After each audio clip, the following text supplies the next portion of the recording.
For my first exploration, I'm in the woods behind my house, looking for materials to build something or another.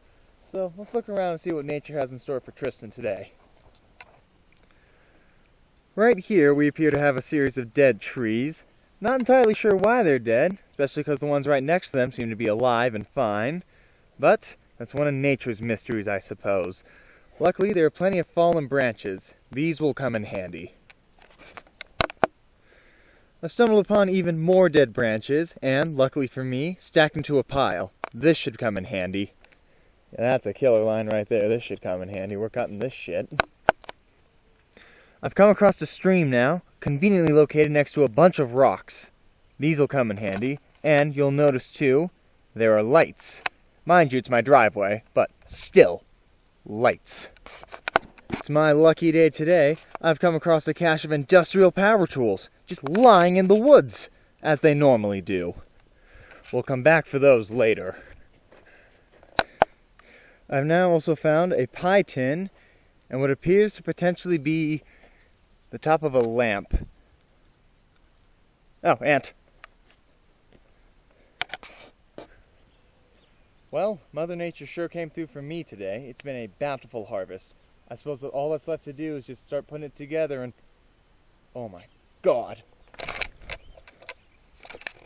Okay, Tristan. Whatever you do, don't panic.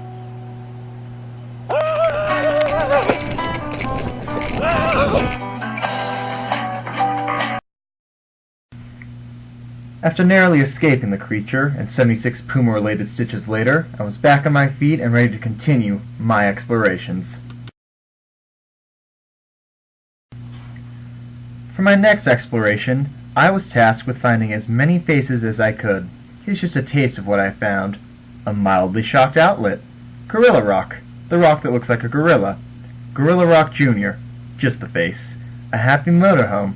And of course, house with a Hitler stash. Needless to say, there are secret faces aplenty at my house. For my third exploration, I had to dive into the world of magic. And now, listener, let me entice you with the tale of Benjamin, the magical 3/4 full water bottle. Benjamin was a young bottle before being drafted by the British Army to fight in the Falkland Islands War, where he fought diligently and honorably for a week before they discharged him for being a water bottle. However, that would only be the start of Benjamin's troubles. Soon thereafter, Benjamin would be cast into the multiverse by the Scarlet Sisterhood, a reclusive cult best known for their red robes and Ray-Ban sunglasses. From there, he would travel in between dimensions, struggling to understand what's real and what is fantasy. Such dimensions included the Dutch angle dimension, a place where everything is shot in a Dutch angle, the mirror dimension, basically our dimension, but flipped like a mirror, and of course, Foam Land, an inhospitable land filled with blood-sucking foam mutants, hell-bent on destroying any living thing. He would travel the multiverse for years before mysteriously appearing on my doorstep 3 days ago. Nobody's quite sure where Benjamin will go next. Only he does, and unfortunately for us, he's not much of a talker. Someone's at the door.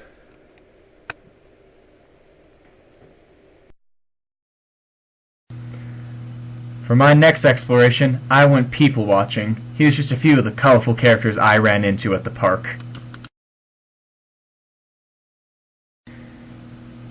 Here we have a couple of biologists worshipping the ancient god of old, Trinu. Notice their ceremonial bowing to pay testament to the leaves of old.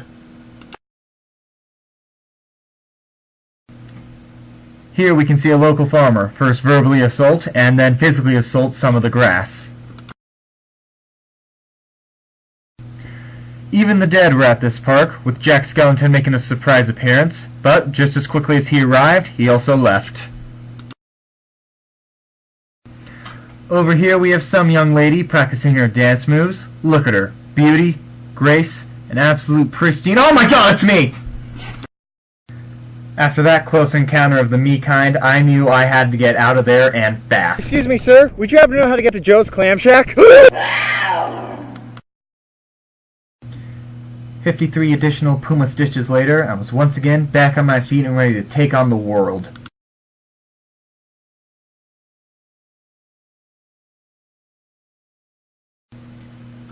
My next exploration found me trying to discover the truth about inanimate objects.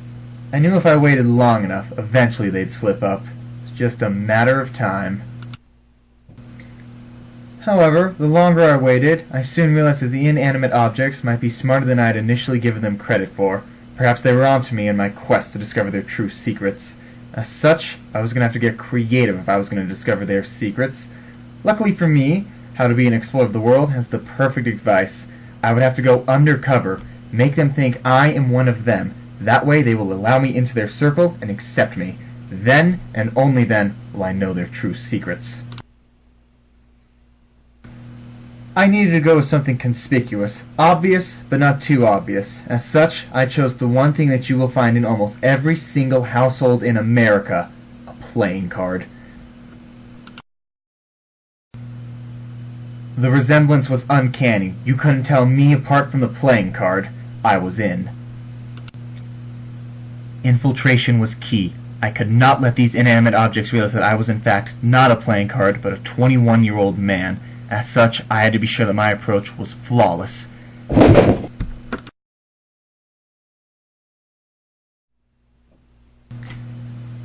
After successfully infiltrating their ranks, I waited. It was only a matter of time before I gained their trust and they would tell me all of their precious secrets. It was just a matter of waiting. But unfortunately for me, I forgot one key thing. They are in fact inanimate objects, therefore incapable of intelligent thought. That's 5 hours of my life I'm never getting back. Did he finally leave?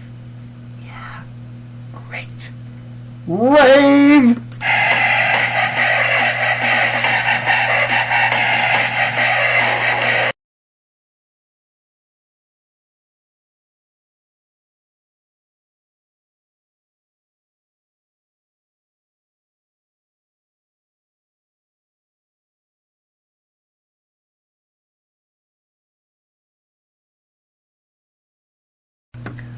For my final exploration, I set about setting up 3 distinct miniature ecosystems.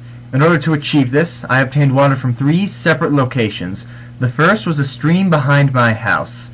Upon collecting the water, I allowed it to sit for a number of days. Unfortunately, there was no major developments other than some minor algae growth. My next destination was Washoe Lake, a small lake located in the center of Washoe Valley.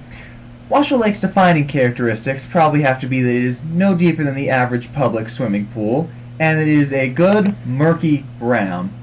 Upon collecting this water and letting it sit, the only noticeable change I found was that the debris, instead of swirling around, went to the bottom.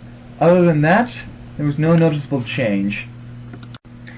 For my final location, I selected what I thought was a deserted back road, but, as I was soon to discover, it was far from deserted.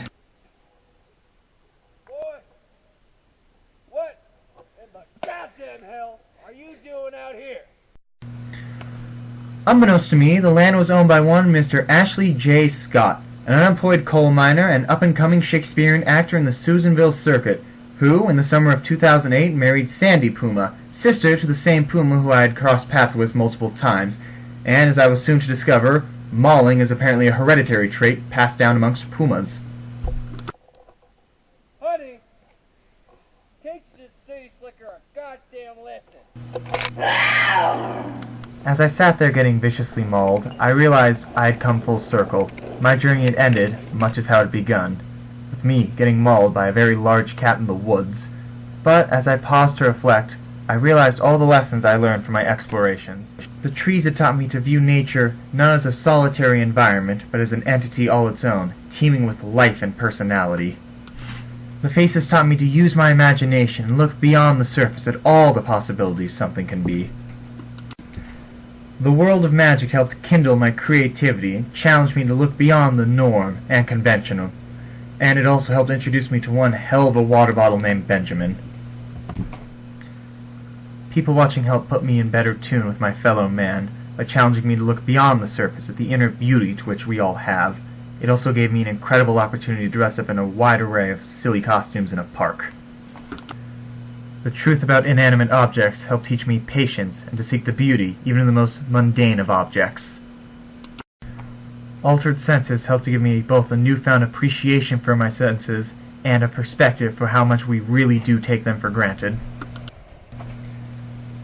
And finally, miniature ecosystems help give me a newfound appreciation for watersheds. It was also a sobering lesson in private property rights. All in all, I think I'm a better person for doing these explorations, and, presuming I can survive this final puma attack, I'm quite confident I can use this experience to help better enrich my life. So, unless this puma really does get the best of me, this is Tristan the Explorer, signing off.